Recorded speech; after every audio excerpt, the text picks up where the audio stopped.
সালামু আলাইকুম। একটু মনোযোগ দিয়ে শুনেন প্লিজ। একটু চাঞ্চল্যকর একটা তথ্য আপনাদের সামনে এখন উপস্থাপন করব। এখানে আপনারা দুজনকে দেখতে পাচ্ছেন, খুবই পুরনো একটা ছবি, ডক্টর মোহাম্মদ ইউনূস এবং তাসলিমা।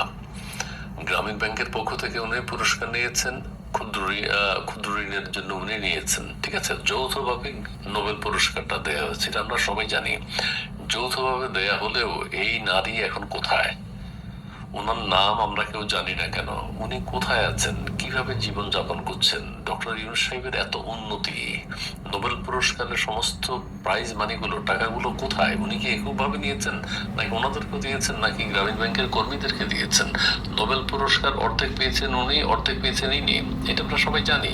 তাহলে কি খবর ওনার, এখন আমরা সেটি খুঁজে বের করবো। যৌথ নোবেলে ডক্টর ইউনূসের একক রাজত্ব, অংশীদার তসলিমাকে প্রতারণার জালে ফেলার চাঞ্চল্যকর আখ্যান। বলা হচ্ছে তাকে প্রতারণা করা হয়েছে, তার সাথে প্রতারণা করা হয়েছে বিভিন্ন ভাবে। সেই প্রতারণাগুলো ধীরে ধীরে বলবো। উনি এখন কোথায় আপনারা কেউ জানেন? নতুন প্রজন্মের কেউ জানে? জানে না। জানি আমরা শুধু ডক্টর ইউনূস সাহেব নোবেল প্রাইজ পেয়েছেন। আচ্ছা, নোবেল শান্তি পুরস্কার 2006 বিশ্বের খাতায় লেখা আছে এই পুরস্কারটি ছিল যৌথ। আমরা সবাই জানি পুরস্কারটি ছিল যৌথ, উনি এবং উনি, গ্রামীণ ব্যাংকের পক্ষে উনি। অর্ধেক ডক্টর মোহাম্মদ ইউনূসের, বাকি অর্ধেক গ্রামীণ ব্যাংকের, যার মালিকানা দরিদ্র ঋণ গ্রহীতাদের, অর্থাৎ নারীদের। ডক্টর ইউনূস সাহেব নিজেই বলেন, আমি গ্রামীণ ব্যাংকের কিছু না, গ্রামীণ ব্যাংকের সমস্ত কিছু মালিক হলো নারীরা। ঠিক আছে, তাহলে নারীরা কি পুরস্কারের টাকাটা পেয়েছে? কোটি কোটি টাকা, নোবেল পুরস্কারের সেই অর্থ পেয়েছে? তসলিমা কি পেয়েছে? সেটাই খুঁজে বের করবো। কিন্তু বাস্তব চিত্র বলছে ভিন্ন কথা। ঠিক আছে, যৌথভাবে পেলেও বাস্তব চিত্র বলছে ভিন্ন কথা। অভিযোগ উঠেছে অসলোর মঞ্চে, যেখানে নোবেল পুরস্কার দেয়া হয়, ঋণ গ্রহীতাদের প্রতিনিধি তসলিমা বেগমকে পাশে রেখে যৌথ বিজয়ের নাটক সাজানো হলেও বলা হচ্ছে এটা একটা নাটক। যৌথভাবে দেওয়া হয়েছে, কিন্তু তিনি নাটক করেছেন, তাকে নিয়ে গেছেন। ঠিক আছে, কিন্তু নিয়ে যাওয়ার পরে তসলিমা এখন কোথায়? পরবর্তীতে চরম প্রতারণার মাধ্যমে ডক্টর ইউনূস পুরো কৃতিত্ব ও ফায়দা একাই লুট করেছেন। ঠিক আছে, যৌথ নোবেলের অংশীদার হয়েও তসলিমা বেগম আজ ইতিহাসের আস্থা করে, আর ডক্টর ইউনূস সেই যৌথ পুঁজি ভাঙিয়ে গড়েছেন নিজের একচ্ছত্র সাম্রাজ্য। ঠিক আছে, ওনাকে এখন আর খুঁজে পাওয়া যাচ্ছে না, উনি সাম্রাজ্য গড়েছেন। নোবেলের মঞ্চে ব্যবহার, দেশে ফিরেই বিতাড়ন।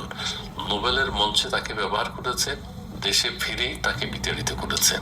2006 সালের 10 ডিসেম্বর তসলিমা বেগম, 2006 সালের 10 ডিসেম্বর বেগম যখন ডক্টর সালামু আলাইকুম। কি অবস্থা ভাই? সবাই কেমন আছেন? শুনছেন তো কথাগুলা?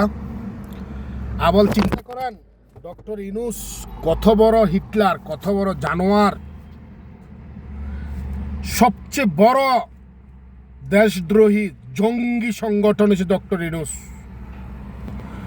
আমার মনে হয় বিশ্বের ভিতরে তার চেয়ে নিকৃষ্ট এবং অমানুষ জঙ্গি, ঠিক আছে, দেশ ধ্বংসকারী হিটলার, তার চেয়ে আর পৃথিবীতে কোনো লোক হতে পারে না।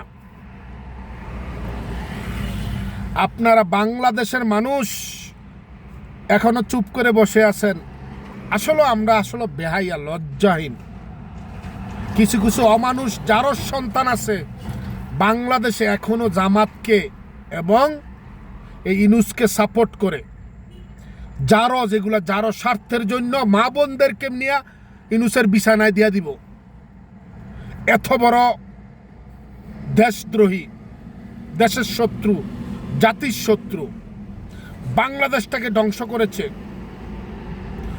এখনো প্রত্যেক এলাকায়, প্রত্যেক জায়গায় মবের শিকার হচ্ছে, খুনের শিকার হচ্ছে, হত্যার শিকার হচ্ছে।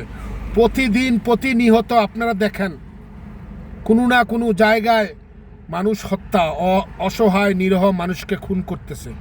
এই একটা ইউনূস এই দেশটাকে শেষ করেছে এবং এই গ্রামীণ ব্যাংকের হাজার হাজার মানুষকে ল্যাংটা করে ছেড়ে দিয়েছে। এরপর আরে আপনাদের বিবেক কবে জাগবে? আরে যেই দেশে জন্ম নিয়েছেন, যে দেশে আপনার মা বাবা দাদা দাদি পূর্বপুরুষ সবাই এই দেশে জন্মগ্রহণ করেছে, এই দেশে ছিল, এই মাটি ও মা আমাদের, সেই দেশের প্রতি আপনাদের মায়া নাই? আপনারা এখনো ইউনূসকে সাপোর্ট করেন?